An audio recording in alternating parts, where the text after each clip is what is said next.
2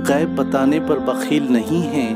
بخیل وہ ہوتے ہیں جو چیزوں کو اپنے تک رکھتے ہیں، آگے نہیں پہنچاتے، بلکہ اللہ اور اس کے رسول نے سلسلے در سلسلہ علم غیب کو آگے سے آگے پہنچایا ہے، جس کی زندہ مثال حضرت عمر فاروق کا وہ واقعہ ہے جس میں حضرت عمر فاروق رضی اللہ تعالیٰ عنہ ممبر شریف پر کھڑے ہو کر خطبہ دے رہے تھے تو دوسری طرف دور دراز ہو رہی جنگ کے سارے حالات آپ کی نظروں کے سامنے چل رہے تھے، اور آپ نے ممبر سے ہی آواز لگائی کہ اے ساریہ، پہاڑ نہیں چھوڑنا۔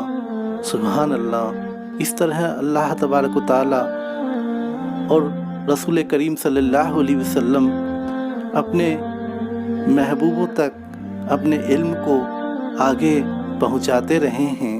ہمارے سلسلے کے شجر طیبہ میں یہ بات درج ہے کہ ہر ولی مرتبہ ولایت حاصل کرنے میں اپنے نبی کا محتاج ہے، لہٰذا اولیاء اللہ اور اس کے رسول کی عطا سے علم غیب سے وقت وقت پر سرفراز ہوتے رہے ہیں۔ اس نقطۂ نظر سے حضور شیخ الکاملین خواجہ صوفی عبدالرزاق شاہ رحمۃ اللہ علیہ کے علم غیب اور روشن ضمیری کا اگر تذکرہ کیا جائے تو سینکڑوں مثالیں لوگوں کی زبان پر موجود ہیں، جس سے ظاہر ہوتا ہے کہ آپ پر اللہ اور اس کے رسول کی عطا سے کس قدر علم غیب اور روشن ضمیری روشن ہیں۔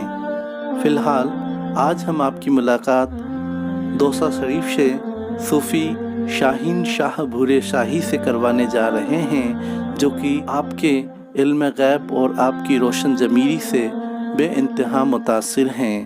تو چلیے ملتے ہیں صوفی شاہین شاہ بھورے شاہی سے۔ السلام علیکم۔ آج ہم ہیں صوفی شاہین بھائی کے ساتھ، صوفی شاہین بھائی بھورے شاہی، جو کہ ہمارے چچا حضور ہمارے حضرت قبلہ کے پیر بھائی حضرت صوفی بھورے شاہ رحمۃ اللہ علیہ کے سجادہ نشین ہیں اور ہمارے چچا جات پیر بھائی ہیں۔ تو آپ ہمارے میاں کے متعلق کچھ تاثرات بیان کریں گے۔ جی السلام علیکم۔ میں شاہین صوفی بھورے شاہ کا مرید ہوں اور وہ میرے والد بھی ہیں اور ہمارے پیر و مرشد بھی ہیں۔ یہ واقعہ ہے 2 دسمبر 2009 کا۔ میں ہمارے پیر و مرشد کی ابتدا کے لیے ہر بدوار کو رات کو جو ہے دادا میاں کی خدمت میں جاتا تھا۔ بدستور آپ ہمارے چچا میاں صوفی عبدالرزاق صاحب اور ہمارے پیر و مرشد صوفی بھورے شاہ جی نے میرے کو اسی طرح تیار کیا کہ بھئی آپ بدوار کو جائیے اور وہاں خدمت انجام دیجیے۔ ہمارے میاں حج پہ چلے گئے تھے۔ ہمارے دادا حضور قبلہ خواجہ صوفی حکیم الدین شاہ رحمۃ اللہ علیہ کے یہاں ہر بدوار کو غسل کی رسم ہوتی ہے، اور انہیں بدستور ہمارے چچا میاں صوفی حضرت صوفی بھورے شاہ رحمۃ اللہ علیہ بدستور کرتے آئے ہیں، اور ہمارے حضرت قبلہ بھی اس میں شرکت کرتے آئے ہیں، اور حضرت صوفی بھورے شاہ رحمۃ اللہ علیہ کے بعد میں آپ کے سجادہ نشین صوفی شاہین شاہ برابر اس کام کو انجام دے رہے ہیں۔ تو یہ اسی کے متعلق اپنی بات بتا رہے ہیں۔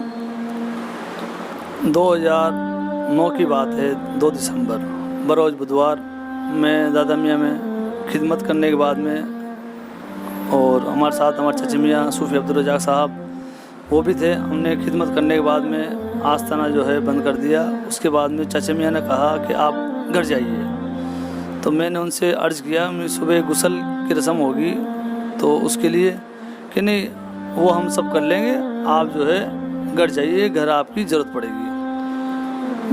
ہم اس وقت نئے تھے تو اس لیے ہم کو اس چیز کا احساس سمجھ نہیں پائے کہ ان کا کہنے کا مطلب کیا ہے کیا نہیں ہے۔ تو ہم سوچے بھی چلو صبح 3 بجے اٹھنا نہیں پڑے گا، اس لیے ہم جو ہے گھر پہ روانہ ہو گئے۔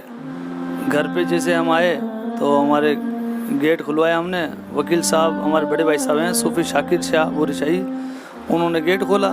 انہوں نے ہم سے پوچھا بھئی رات کو 11:30 بجے آپ کیسے؟ رزاق صاحب نے جو ہے ایسا کہا ہے کہ کہ آپ گھر جائیے، گھر آپ کی ضرورت پڑے گی۔ تو جیسے ہمارے میاں کا گزرا ہے اس میں آ کے بیٹھے، اتنے میں ہی جو ہے وہاں حرم شریف سے جو ہے انصاری جی کا فون آیا کہ شاہین کہاں پہ ہو؟ تو میں نے کہا کہ میں گھر پہ ہوں، کہ وہاں دادا میاں نہیں گئے پیر صاحب کے؟ تو میں نے کہا میرے کو صاحب نے جو ہے ایسا کہا کہ آپ جو ہے گھر جائیے، گھر آپ کی ضرورت پڑے گی۔ تو اس لیے میں گھر آ گیا کہ ہو سکتا ہے ان کو معلوم پڑ گیا ہو۔ انصاری جی کا یہ کہنا تھا کہ ہو سکتا ہے ان کو معلوم پڑ گیا ہو۔ تو میں کیا ہوا کہ چاچا کا جو ہے وصال ہو گیا ہے، چاچا چھوڑ کے چلے گئے۔ میرے کو اس چیز کا علم نہیں ہوا کہ صاحب نے میرے کو وہاں سے یہاں گھر پہ اس لیے بھیجا تھا، اور اس چیز کا میں نے ان کو فون کر کے بتایا تو انہوں نے ایسا کہا کہ اگر وصال کی آپ کو سوچنا یہاں دادا میں ملتی تو آپ کو یہاں سے لے جانا ہم کو مشکل ہو جاتا، اس لیے جو ہے ہم نے تم کو گھر پہ بھیج دیا۔ اور میرے کو گھر بھیجنے کے بعد میں آپ جو ہے صوفی مصطفیٰ بھائی نے ہم کو بتایا کہ میاں جو ہے آپ کو گھر بھیج دیے اور خود جو ہے اجرے میں جو ہے گیٹ بند کر کے اندر چلے گئے اور سب کے لیے بولے بھائی آرام کیجیے۔ یہ اس وقت کی بات ہے جب ہمارے چچا میاں صوفی بھورے شاہ رحمۃ اللہ علیہ حج کے لیے گئے ہوئے تھے، اور صوفی شاہین بھائی جو ہیں ہمارے حضرت قبلہ کے ساتھ میں دادا میاں کی خدمت میں حاضر تھے۔ تو اس وقت حضرت قبلہ کو شاید بزرگوں کی طرف سے یا اللہ کی جانب سے اشارہ ہوا کہ اسی لیے انہوں نے ہمارے حضرت قبلہ نے ان کو گھر بھیج دیا۔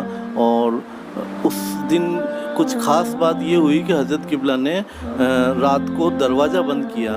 ہمیشہ آپ دروازہ کھلا رکھتے تھے، جب بھی آرام فرماتے تھے یا کوئی بات ہوتی تھی تو آپ دروازہ کھلا رکھتے تھے، لیکن اس دن آپ نے دروازہ بند کیا اور بعد میں ہمیں اٹھایا اور بتایا کہ اس طرح سے بوڑھے چچا میاں کا وصال ہو گیا ہے، اپنے کو گھر چلنا ہے۔